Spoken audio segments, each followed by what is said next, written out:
1970s, a defining decade for BMW in motorsport, especially the early 1970s, where BMW had accomplished many outstanding achievements. Great achievements such as becoming a legend in the European Touring Car Championship, ETCC, by winning the series 6 times in a row from 1973 to 1979 with the legendary 3.0 CSL. The 3.0 CSL also achieved success at the prestigious 24 Hours of Le Mans endurance race, winning its class in 1973 and 1974, demonstrating its versatility beyond touring car circuits.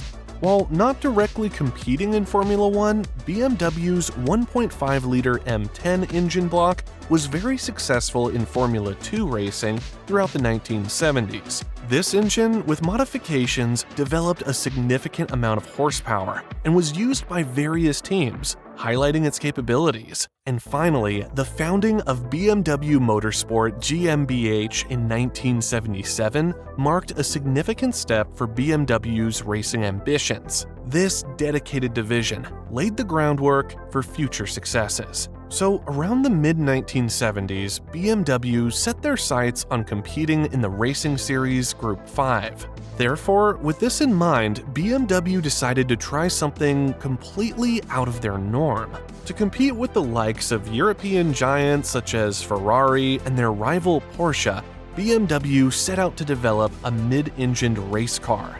From this idea, the development of BMW's first M-badged car, codename E26, the M1, was created. Fun fact, this would be the only mid-engined BMW until the i8 came out in 2014. So since BMW had zero experience with this type of project, they sought out the help of Lamborghini. Gianpaolo Dallara, a designer from Lamborghini, started designing the prototype, but the project soon came to a halt. It became very apparent that Lamborghini would not be able to produce sufficient amount of cars due to their financial position. BMW immediately pulled the plug and continued the project solo. Thus, the M1's production was a logistical nightmare. Giorgetto Giugiaro at Italdesign dreamed up the sleek fiberglass body, and Trasformazione Italiana Resina from Modena would build it. Lamborghini designed the frame. Another Italian company called Marchesi made it, and then the whole thing went back to Italdesign in Turin. There, they put the body on the frame, added the windows, painted it, and threw in some basic parts like the dashboard and electrical stuff. But that wasn't even close to the finish line. These unfinished M1s then traveled to Germany to a specialist company called Bauer. Bauer stuck in the engines, which were hand-built by BMW in Munich, and transmissions from another company named ZF. They also added all the interior trimmings. Then, the whole car went back to BMW in Munich again. Ideally, BMW would just do some final tweaks, check the alignment of the wheels, take it for a spin, and send it on its way. But nope, the quality of the work done by Italdesign and Bauer wasn't good enough for the standards of BMW, and BMW had to do a lot of extra work to get the M1s up to snuff. With the M1 finally developed, BMW had planned to enter the M1 into the World Sports Car Championship in 1979. Since the development of the M1 took so long, the rulebook for racing in Group 5 had already changed right before the car was finished. The new rules stated that BMW had to build at least 400 examples to meet the Group 4 regulations before the car could be further homologated for the Group 5 category. Johann Nierpasch, the head of the BMW Motorsport division, devised a plan to help meet the requirements of 400 cars. He figured, why not build some race cars at the same time as the street-legal ones? Those race cars would still count towards the 400 minimum needed for the top racing category. Since the race cars weren't allowed in other competitions yet, Nierpasch came up with the idea of a whole separate race series just for these M1 race cars. This way, BMW's drivers could get some experience racing the M1s while they waited for the green light to join the big leagues. This is the idea that gave birth to the BMW M1 Procar Series, a one-make championship designed to promote the BMW M1 sports car. The Procar M1s were extensively modified from the road car to meet the demands of circuit racing. Paul Rocha was in charge of pushing the M88, the engine for the M1, further than what was possible with the stock setup. Paul Rocha was the man responsible for what some might name the greatest four-cylinder ever, the S14. He was certainly the man for the job. After his team was done with the modifications, the M88 produced 470 horsepower. With this power, the M1 Procar hit a top speed of 193 miles per hour. This was a huge leap from the original 270 horsepower from the standard engine. Aside from the motor, the suspension, brakes, and chassis were heavily modified.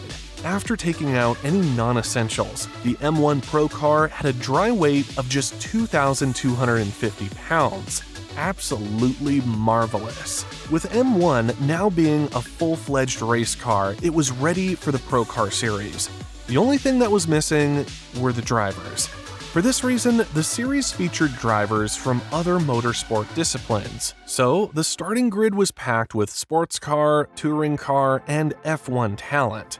Some of the many famous names that drove these machines included the three-time F1 title winner Nelson Piquet, the 1978 F1 champion, the 1969 Indy 500 winner, and 1984 IndyCar champion Mario Andretti, the oh-so-famous James Hunt, and the legend himself Niki Lauda. With so many F1 drivers, the Procar Series became a support series for the Formula One World Championship in 1979 and 1980. The 1979 season consisted of 8 races held across Europe, on iconic tracks like Zolder, Monaco, and Silverstone. The races were known for being close and exciting, with battles happening throughout the field.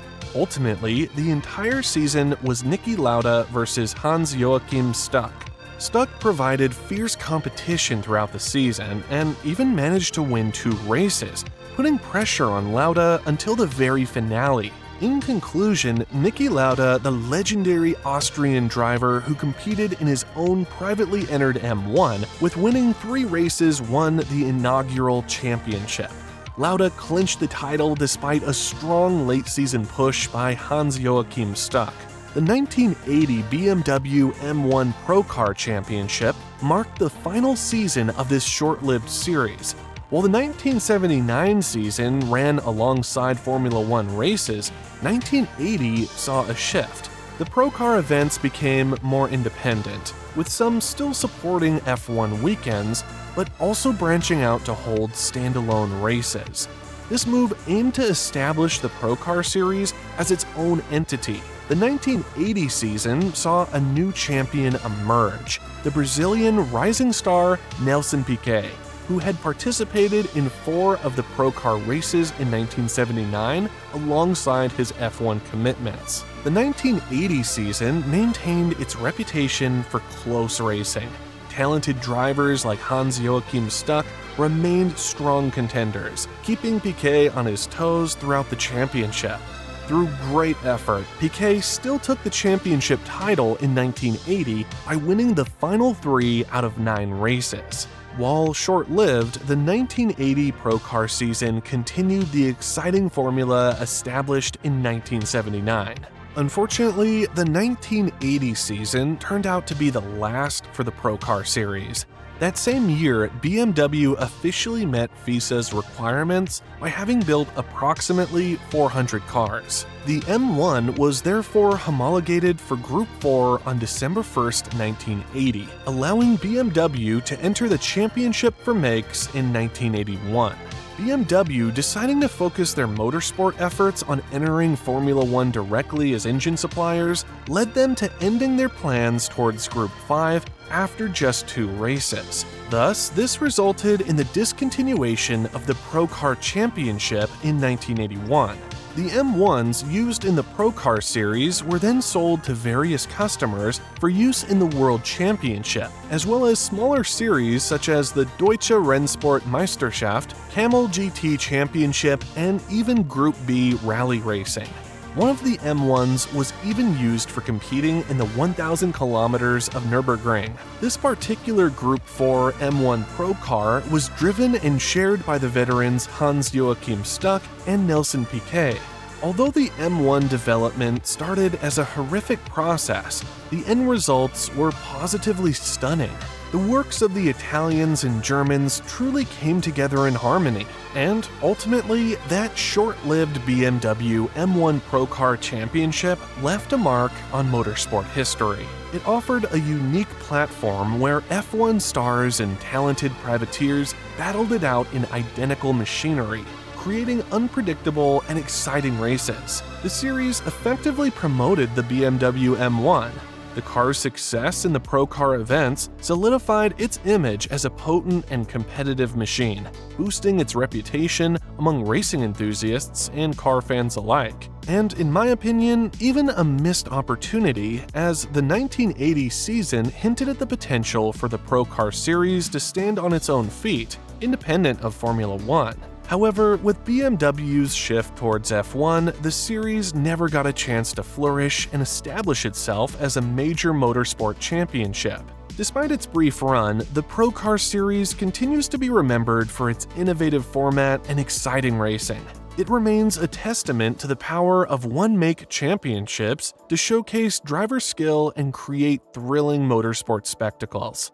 Thank you for watching. If you enjoyed the video, please like and subscribe.